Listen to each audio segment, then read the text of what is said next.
পিছন দিক থেকে কেউ একজন বলে, আমি বলছি আদিব কার কাছে ছিল। পরিচিত কণ্ঠ হওয়ায় অবাক হয়ে সকলে পেছনে ফিরে তাকায়। বাবা বলল, তুই? সে বলল, হুম আমি। ভাইয়া বলল, আপনি জানতেন আদি কোথায় ছিল?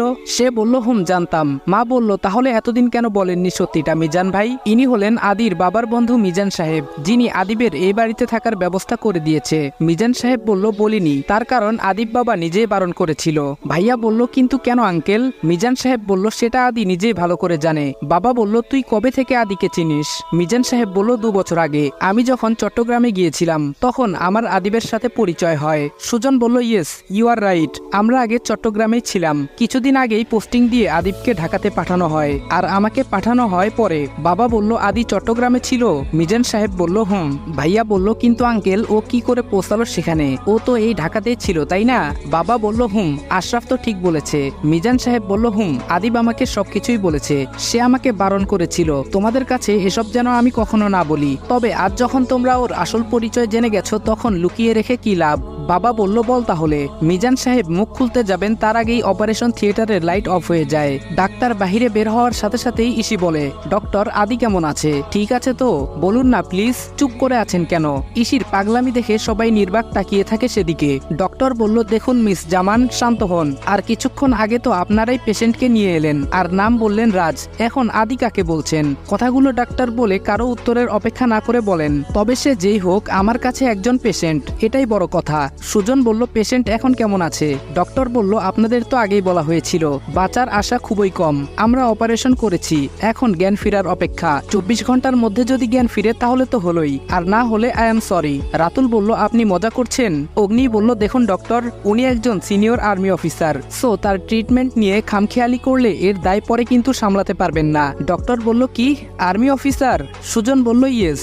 ডক্টর তখন অবাক হয়ে ইসি এবং বাকি পুলিশদের দিকে তাকায়, কারণ ডক্টর জানে ছেলেটা একজন ক্রিমিনাল আর তাই সে এতটা গুরুত্ব দেয়নি। ডক্টর এবার আগের থেকে সিরিয়াস হয়ে কিছুটা ঘাবড়ে গিয়ে উত্তর দেয়, দেখুন স্যার, আপনারা ওনাকে একদম লাস্ট মুহূর্তে নিয়ে এসেছেন, তারপরও আমরা আমাদের দিক থেকে যথাসাধ্য চেষ্টা করেছি। অপারেশনটাও হয়েছে, এখন 24 ঘন্টার মধ্যে জ্ঞান ফেরাটা জরুরি। জ্ঞান না ফিরলে কিছু বলা যায় না। এইটুকু বলে ডক্টর সামনের দিকে পা বাড়ায়। ইসি বলল, ডক্টর আমি ওর সাথে দেখা করতে পারি? ডক্টর বলল, উনার তো সেন্স নেই ম্যাম। ইসি বলল, লাগবে না, আমি শুধু দেখতে চাই। ডক্টর বলল, কিছুক্ষণের মধ্যে বেডে শিফট করা হবে, তখন কেবিনে যে কোনো একজন যেতে পারবেন। ইসি বলল, প্লিজ ডক্টর একটু। ভাইয়া ইসির কাঁধে হাত রেখে বলল, ইসি বোন আমার, প্লিজ শান্ত হ। উনি তো বললেন কিছুক্ষণের মধ্যে নিয়ে আসবে, পাগলামি করিস না। ইসি এবার ভাইয়ার কাঁধে মাথা রেখে কাঁদতে থাকে। ইসি বলল, আমি এটা কি করলাম ভাইয়া, নিজের হাতেই? বলে আবারও সে কান্না করতে থাকে। নিশি বলল, আপি প্লিজ শান্ত হও, দেখবে সব ঠিক হয়ে যাবে। আদি ভাইয়া ঠিক আমাদের মাঝে ফিরে আসবে। সবাই এবার ইসিকে বোঝাতে থাকে। নির্বাক এখানে উপস্থিত পুলিশ এবং আর্মিগুলো, যারা এই ব্যাপারে কিছুই জানে না, সবাই বাহিরে অপেক্ষা করতে থাকে। কিছুক্ষণ পর আদিকে অপারেশন থিয়েটার থেকে বের করে বেডে নিয়ে যাওয়া হয় আর ডক্টর নিজে চলে যায় ভেতরে। কিছুক্ষণ পর তিনি বেরিয়ে এসে বলেন, বেডে আনা হয়েছে, আপনারা একজন চাইলে ভেতরে যেতে পারেন, তবে হ্যাঁ কোনো শব্দ করা যাবে না আর কান্নাও করা যাবে না। বাবা বলল, ইসি তুই যা ভেতরে, আমরা পরে যাব। আদিব শুয়ে আছে বেডে আর তার পাশেই বসে আছে ইসি। ইসি বলল, আদি, এই আদি, আমাকে প্লিজ ক্ষমা করে দে, প্লিজ ওঠ। বিশ্বাস কর আমি জানতাম না আমি কাকে গুলি করছি, আমার তখন মাথা ঠিক ছিল না। দেখ আমি কানে ধরছি, আমি আর কোনোদিন কোনো ভুল করব না, প্রমিস। শুধু একবার উঠ প্লিজ। বাবাই মনি, ভাইয়া ভাবি আর ও বাবা মা নিশি সবাই তোর জন্য কত কষ্ট পেয়েছে জানিস? কত খুঁজেছি আমরা তোকে, কোথাও পাইনি। আমি নিজে তোকে সারা শহর খুঁজেছি, তোকে পাইনি বলে আমি নিজেও পরিবারের সাথে থাকিনি। তুই জানিস আমি বিদেশ থেকে ফিরে হোস্টেলে একা একা থেকেছি, আজও আমি নিজের পরিবারের সাথে থাকি না, শুধু তোর জন্য। আর তুই ফিরে এসেও সবার সামনে থেকেও নিজেকে আড়াল করে রাখলি, কি করে পারলি এটা করতে? একটুও বুঝি কষ্ট হয়নি? এই আদি বল না প্লিজ, আমার প্রশ্নের উত্তর দে। নার্স বলল, ম্যাম প্লিজ শান্ত হন, এখানে কান্নাকাটি করলে রোগীর সমস্যা হবে। ইসি বলল, আপনি বলুন না একবার ওকে চোখ খুলতে, আমার কথার জবাব দিতে। ইসি নার্সের হাত ধরে রিকোয়েস্ট করতে করতে বলে কথাগুলো। ইসির এমন অবস্থা দেখে নার্সের চোখেও পানি চলে আসে। নার্স বলল, প্লিজ আপনি শান্ত হন, খুব তাড়াতাড়ি চোখ খুলবে ইনশাআল্লাহ, অনেক বড় আঘাত পেয়েছে, এখন একটু একটু রেস্ট নিতে না দিলে অনেক কষ্ট হবে। ইসি বলল আমি নিজের হাতে গুলি করেছি। নিজের হাত দুটি একত্র করে কাঁদতে থাকে ইসি। নার্স মহিলাটি নিজের সাধ্যমতো চেষ্টা করছে বোঝানোর, কিন্তু কোনো কাজ হচ্ছে না। নার্স বলল, ম্যাম এভাবে কান্নাকাটি করলে কিন্তু এখানে থাকতে দিবে না ডক্টর। আপনি কি ভেতরে থাকতে চান না? ইসি বলল, কাঁদবো না, আর আমি সত্যি কাঁদবো না বলে চোখের পানি মুছে নেয়। এদিকে বাহিরে সবাই অপেক্ষা করছে। ভাইয়া বলল, মিজান আঙ্কেল আপনি কি যেন বলছিলেন? ভাই কোথায় ছিল? মিজান সাহেব বলল, বলছি শুনো তাহলে।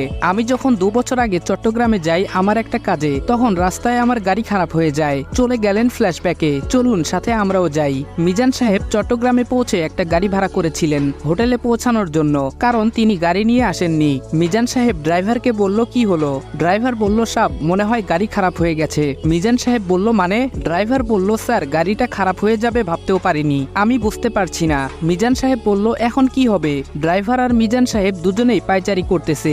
এমন সময় একটা বাইক আসে এখানে। আদি বলল, কি ব্যাপার আপনাদের, কোনো সমস্যা? মিজান সাহেব বলল, তারপর তিনি আদিকে সবটা খুলে বলেন।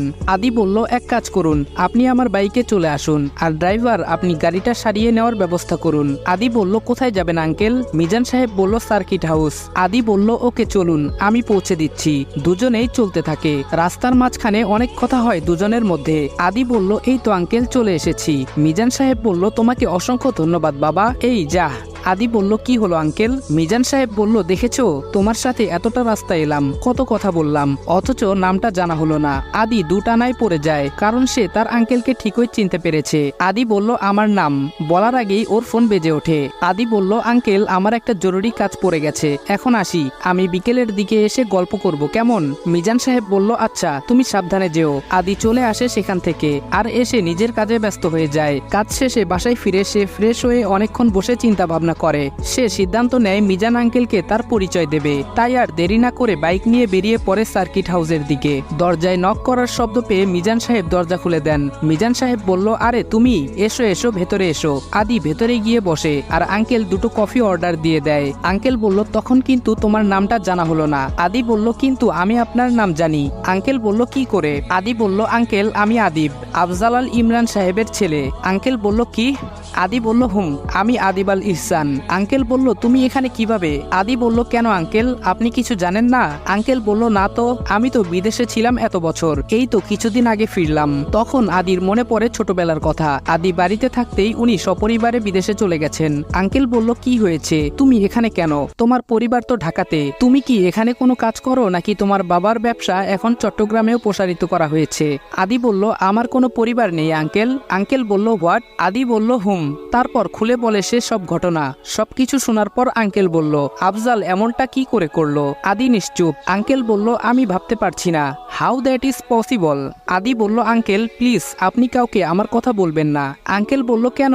আদি বলল, আমি চাই না, একাই থাকতে চাই। আঙ্কেল বলল, আচ্ছা ঠিক আছে, সে দেখা যাবে, এখন বলো তুমি কি করো? আদি বলল, আঙ্কেল আপনাকে পরিচয় দিয়ে দিয়েছি, আর বাকিটা বলতে এখন আর দ্বিধা নেই, আমি আর্মি অফিসার। আঙ্কেল অবাক হয়ে বলল, সত্যি? আদিব বলল, বলে পকেট থেকে ওর কার্ডটা বের করে দেখায়। আঙ্কেল বলল, আচ্ছা আদিব, আমার আর একটা প্রশ্ন। আদি বলল, জি আঙ্কেল বলুন। আঙ্কেল বলল, তুমি তো বাড়ি থেকে সেই ছোটবেলা রাগ করে বেরিয়েছিলে। আদি বলল, আঙ্কেল বলল, তাহলে তুমি এত বড় একজন আর্মি অফিসার হলে কি করে? এটাই আমার জানতে ইচ্ছে করছে। আদি বলল, বলছি আঙ্কেল,